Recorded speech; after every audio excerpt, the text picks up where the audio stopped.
Hello, ladies and gentlemen. Welcome to the Pro Wrestling Report Express International Edition. David Hero. International? We're internationally known all over the world, broadcasting for over 10 years on Time Warner Cable and most recently on 540 ESPN Radio and streaming at pwrshow.com.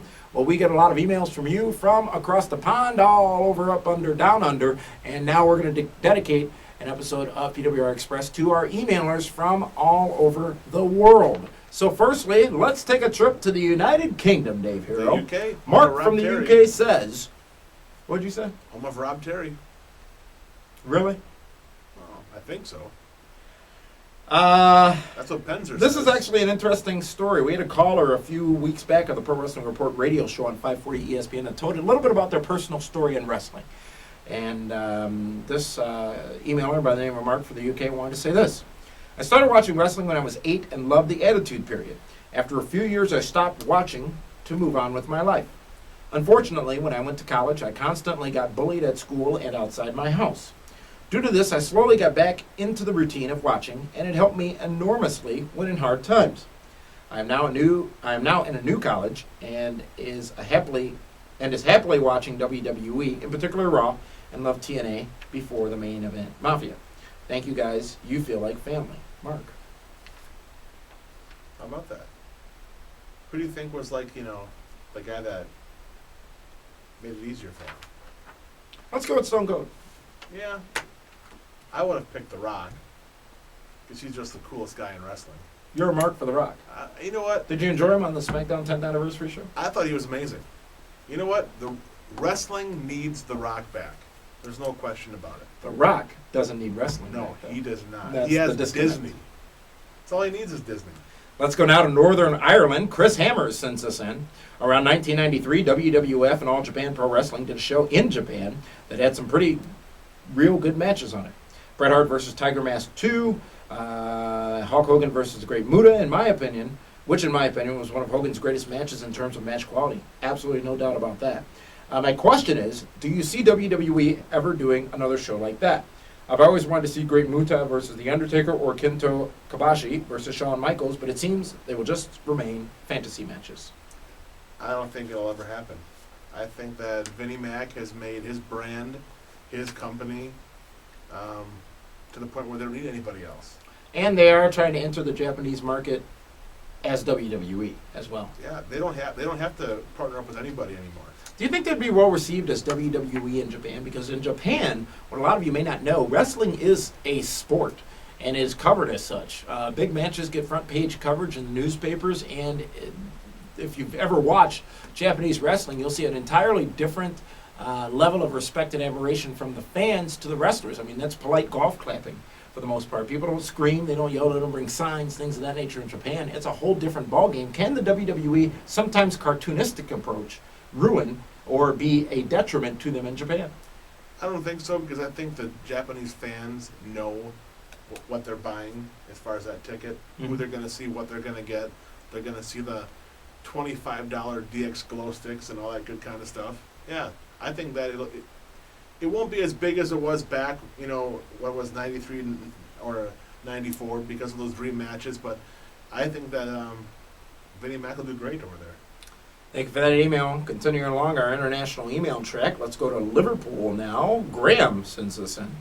Do you think there will ever be regular MMA-style matches in TNA? Samoa Joe's world title win against Kurt Angle a while back was full of mat wrestling, submissions, etc.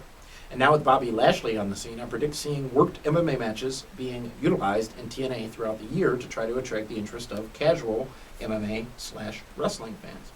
Although I hope if I'm right, I pray they keep Frank Trigg as far away from AJ Styles as possible.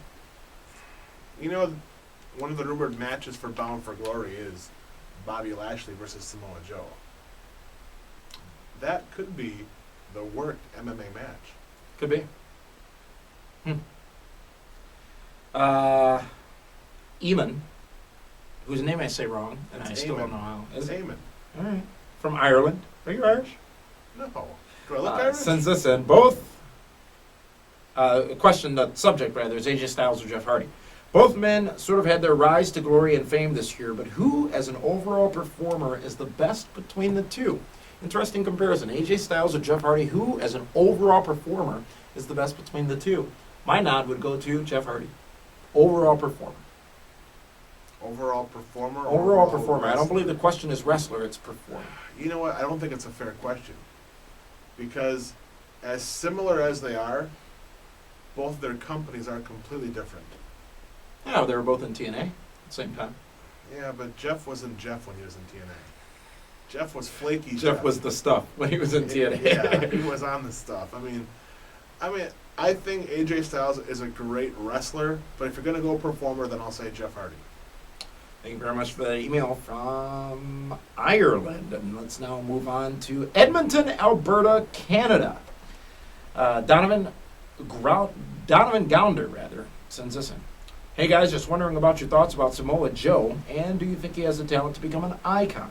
Personally, I hold Samoa Joe up there with my favorite wrestler, AJ Styles.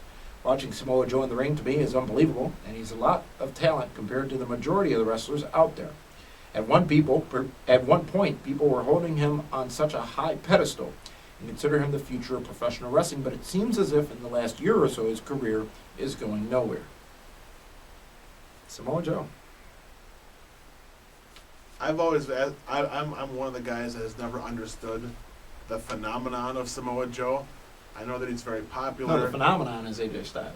Well, he's phenomenal. I'm talking about phenomenon.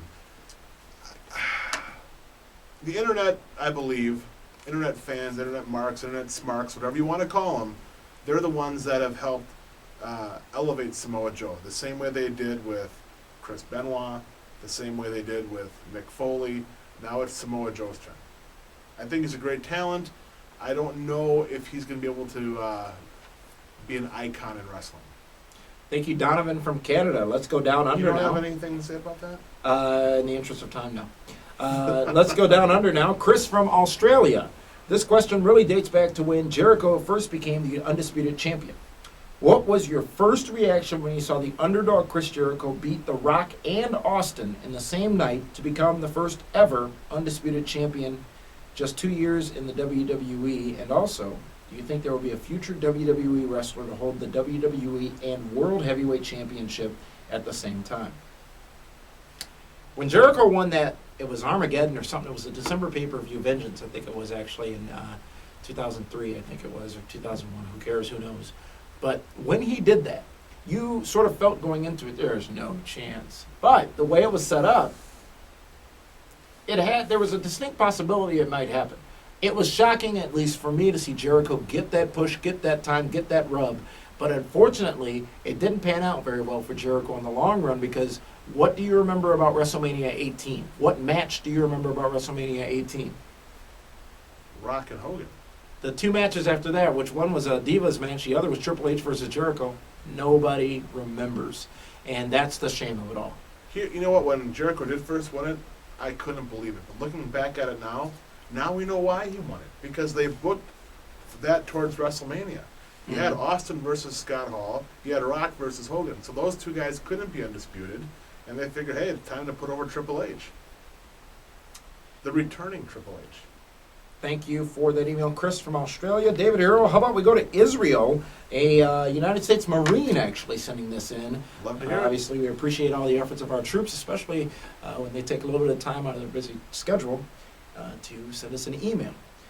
First, just wanted to say, love you guys, and Dave Hero is a great new addition. Well, thank you very much. Much appreciated. Do you know Bobby Brown? Bobby Brown, yeah. I do know Bobby Brown. My question is... She was the singer, wasn't she in the Cherry Pie video? My question is, with the Elimination Chamber having basically its own pay-per-view, Hell in a Cell also, and hopefully we'll never see the Punjabi prison match again. So my question is, what new match like Hell in a Cell do you think WWE should come up with? The reinvention of War Games, maybe the Triple Cage match. Sorry, I loved it. It just seems like they need something new. And do you guys have any ideas? That's Daniel from Israel and the United States Marines. You know, I would love to see a War Games match. The match beyond? Yes.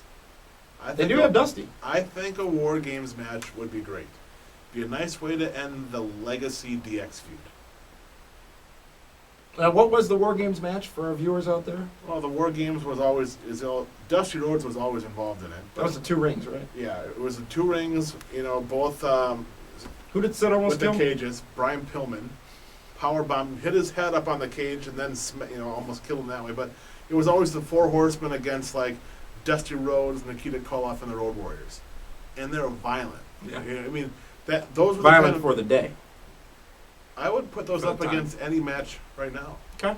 All right. Take out the ECW stuff, because when you're using staple guns on guys' heads, that's crazy. But I would put a War Games match, like the Four Horsemen against Dusty, Nikita, and the Road Warriors, up against any Hell in the Cell, including the Mankind Undertaker.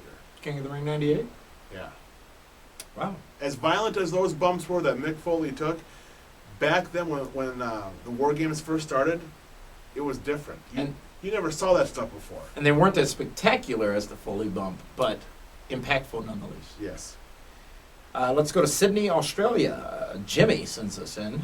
I was watching some old TNA stuff, which included the wrestling character CurryMan.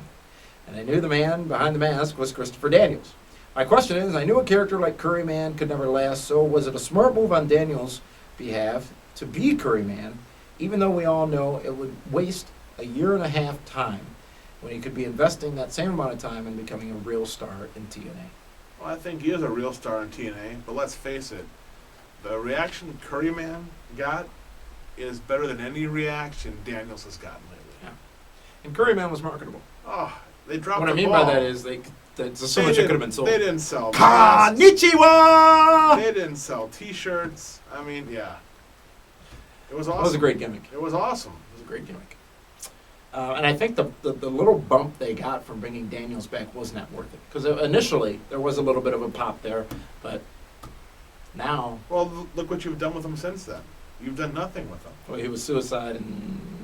For a minute, and then he does the job to Matt Morgan, and he's done nothing since then.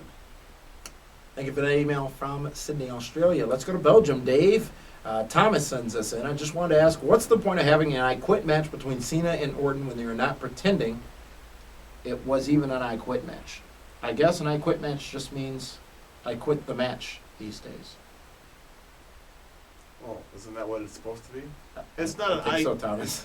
I mean, It was an I Quit match. yeah, so he quit wrestling. Not that he quit wrestling, but he just quit wrestling that match. Does that make sense? Sort of. Northern Ireland. And on this international edition of PWR Express, it makes sense to talk about this subject, which is sent in by Chris Hammers. On Wednesdays, on a recent Q&A, you talked about English guest hosts for Raw. I didn't think David Beckham and Jordan were great choices, personally. Jordan's a great choice. And a few people came to mind who they could use. Jonathan Ross, never heard of him. Gordon Ramsay. I would love to see Gordon Ramsay. That's the cooking guy, right? He's the guy that got rid of Luna Vachon's son on Hell's Kitchen. Oh, really? Van. Yeah. Van Vachon? Van Herd. Russell Brand. He's Ricky. you know what? He was very annoying. Russell Brand's annoying. Yeah. Yeah. Which means he'd probably do good at it. I'm sure him and Santino would be great together. Ricky Garvias. I think he'd be a great choice. Ricky Hatton. No idea who that is. No clue. And Sir Alex Ferguson. I would have picked Sir Alec Guinness. I think Obi-Wan Kenobi on Raw. That's a And our final email in this international edition of the Pro Wrestling Report Express Q&A comes from Norway. The northern mountains of Norway, to be exact. Jost1 is the name that we have here. I had a suggestion for a top 10 list that you could all do. I didn't quite know where to post it, so I thought this would be the best. The top 10 list I really would love to see is the top 10 wrestlers to never hold the WWE Championship. I thought we did that one. Oh, I guess you got to go with number one, Roddy Piper. And I think that was our answer. You know, I think it was before your time. It was BD, before David. there you go. I would agree. Most people don't recognize the fact that Roddy Piper never really Or held. Dynamite Kid. Yeah, both of them. The highest they ever got was the Intercontinental Championship. No, Dynamite Kid. Oh, yes, not Davey Boy Smith. Yes. Well, thank you for those emails. And again, we truly appreciate our viewers who watch us from the shores of different countries around the world. Continue to do so. And remember, you can stream the show at pwrshow.com, the radio show, PWR on 540 ESPN. Check the website for all the latest showtimes and information and special guests. Most recently, we've had AJ Special Styles, guests. Matt Morgan, Demolition Smash, Playboy's Tracy Brooks. TNA President Dixie Carter. Hell, The list goes on and on. Ken Kennedy, Anderson. Yeah. Denny's. For Dave Hero, for the man they call Meathead, and for the cause, this is Damian Nelson saying thank you for tuning in to the Pro Wrestling Report Express.